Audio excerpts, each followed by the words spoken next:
कहता हूँ कि संसार में जो परमात्मा की आकृति है वही प्रकृति है।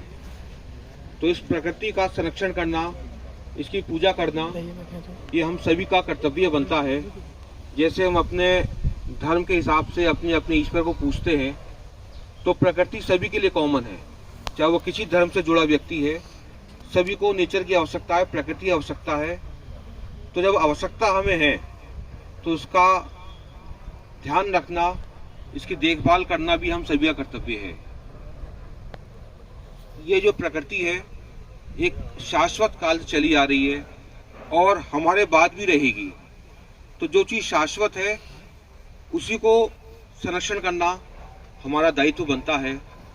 और जैसे आज वेटलैंड के बारे में यहाँ कार्यक्रम है, तो मैंने पढ़ा कहीं कि जैसे हमारे शरीर में किडनी होती है, उसका काम है खून को सही करना, फिल्टर करना।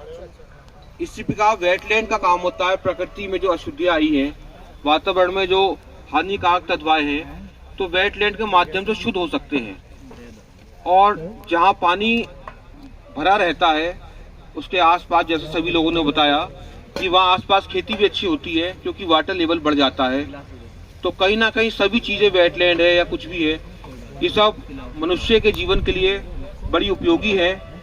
और चूँकि प्रकृति सभी की है, पशु की, पक्षियों की, पेड़ों की, और कोई भी इसमें नुकसान नहीं करता है मनुष्य के अलावा। और मनुष्य को बताया गया दुनिया का सबसे विवेकशील प्राणी। तो जब विवेकशील प्राणी मनुष्य है और सबसे नुकसान भी वही करता है, तो ये बड़ी विडंबना है। समय रहते हमें इस अपनी कमी को दूर कर लेना चाहिए और प्रकृति के संरक्षण में सभी को महत्वपूर्ण भूमिका निभानी चाहिए। जहाँ जहाँ वेटलैंड बने हैं, जो स्थानीय लोग बाग हैं, जो स्थानीय स्टूडेंट्स हैं, वे सभी इन वेटलैंड्स की संरक्षण करने में वन विभाग का सहयोग करें। जैसा कि ये भी बताया गया कि ये सिर्फ एक विभाग का कार्य नहीं है, ऐसा नहीं कि सरकारी अफसरों का ही कार्य है। जब तक जन भागीदारी किसी कार्य में नहीं होगी तब तक कोई मिशन सक्सेस नहीं होता है। तो जितने यहाँ स्टूडेंट्स बैठे हैं वे अपने माध्यम से अपने साथियों को बताएं, जो नागरिक बैठे हैं वे भी सभी को जागरूक करें।